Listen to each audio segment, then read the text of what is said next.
jelas bea masuk kita nolkan.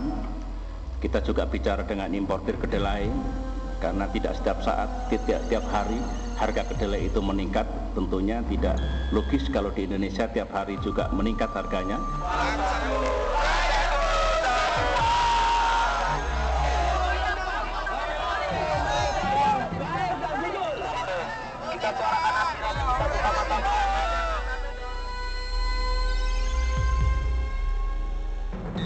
Kemudian memang barangkali ada shock, ada goncangan karena tiba-tiba naik seperti ini yang memerlukan adaptasi dari para perajin tahu dan tempe.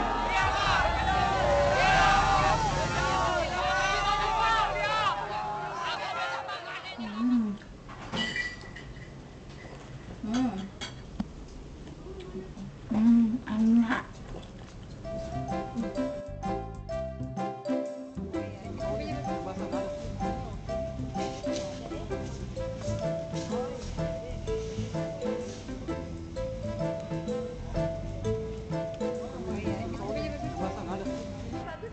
Liza dan temannya Nita adalah penghuni apartemen seputar kawasan Niaga Sudirman. Mereka biasa berbelanja di Superstore ini. Salah satu produk yang ia beli secara rutin adalah tahu dan tempe.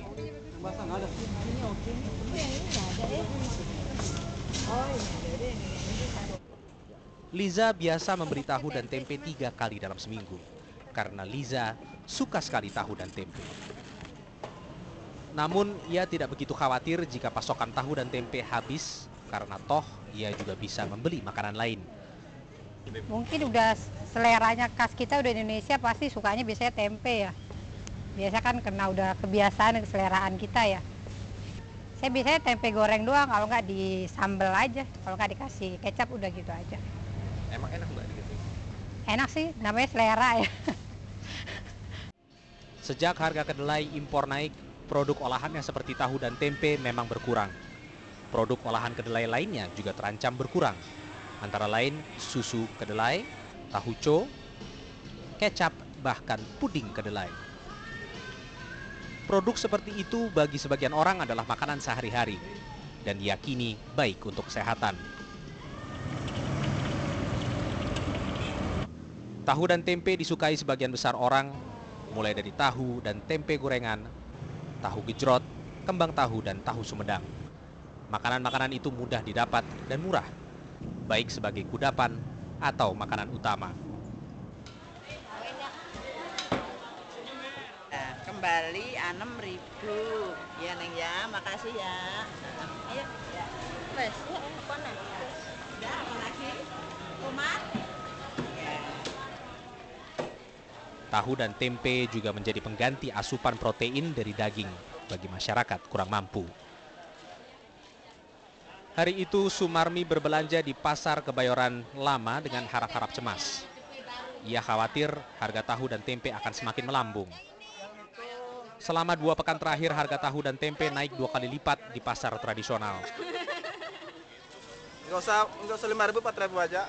Ambilnya 2. Jika harga tahu dan tempe semakin melambung, ia tidak tahu lagi harus makan apa. Sekarang saja uang belanja sebesar Rp20.000 per hari ludes untuk tahu dan tempe yang tidak seberapa banyak.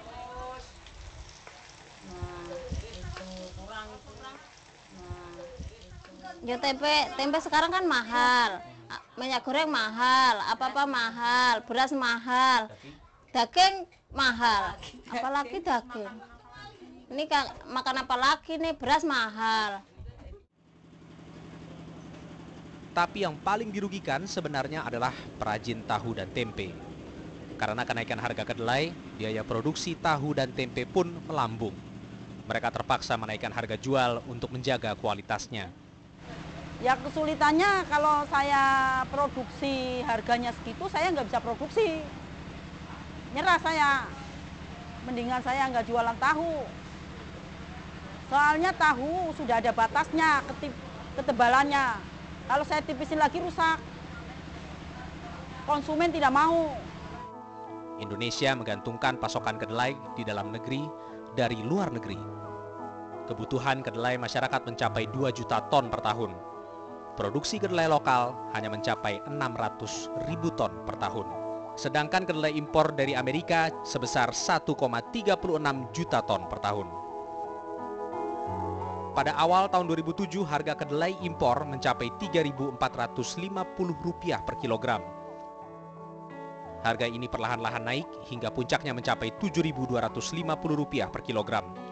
Penyebabnya adalah masa panen yang pendek pada tahun 2007 di Amerika Serikat. Stok kedelai menjadi berkurang dan harga kedelai di pasaran internasional pun naik. Produksi tempe menurun sebesar 500.000 ton di akhir tahun 2007 dibanding tahun sebelumnya. Dari tingkat produksi mencapai 2.600.000 ton lebih pada tahun 2006, turun pada tahun 2007 menjadi 2.170.000 ton lebih. Artinya karena dulu semenjak belum ada kedelai impor pun, baik tempe maupun tahu ya kedelai lokal yang dia pakai. Hanya saja begitu kita diserang oleh kedelai impor, kemudian harga kedelai lokal akhirnya lebih tinggi dari impor, akhirnya rame-rame pada pakai kedelai impor. Secara otomatis bahwa hitungan ekonomis, secara ekonomis bagi pengrajin tempe dan tahu kan memang menghitungnya secara keuntungan. Perajin tahu dan tempe mengandalkan kedelai impor dalam membuat bahan pangan itu. Saat ini sedikitnya 1.000 lebih unit usaha koperasi perajin tahu dan tempe Primkopti berhenti berproduksi. Sementara sisanya tetap bertahan meski tidak bisa meraup untung. Semua karena lonjakan harga kedelai impor.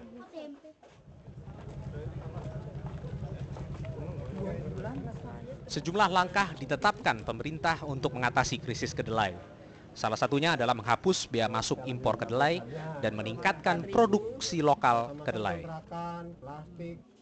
Sekarang kita sudah sepakat nih, kita akan meningkatkan produksi di dalam negeri. Untuk meningkatkan produksi dalam negeri dengan harga yang sekarang insentifnya lebih dari cukup untuk petani. Hitung-hitungan kita ya harusnya keuntungan petani itu hampir 40% kalau dia melakukan produksi dengan harga yang sekarang. Nah sekarang petani juga perlu istilahnya harga, kalau harga anjlok bagaimana gitu kan ya. Jadi kita mengamankan juga di bawah. Jadi kalau harga dunia turun, bea masuknya dinaiki. Dinaikkan lagi, Ya. Namun pembebasan bea masuk impor kedelai diyakini bisa jadi bumerang bagi perajin tahu dan tempe. Karena saat pasokan kedelai impor kembali memenuhi kebutuhan dalam negeri, perajin tahu tempe akan kembali bergantung kepada kedelai impor. Lalu harga kedelai lokal akan kalah pamor lagi dan petani pun enggan menanam kedelai.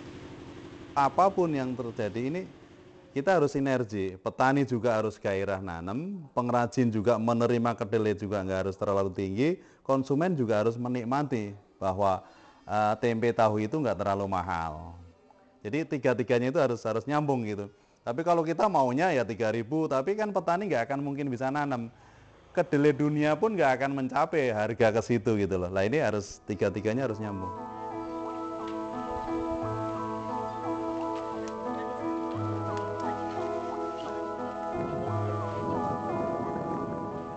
Sementara petani kedelai lokal saat ini justru menuai untung. Kedelai ini sapu lagi gabut. Oh, rolas. Ya wes, engko sore kirim ya, rolasan lah mlebu.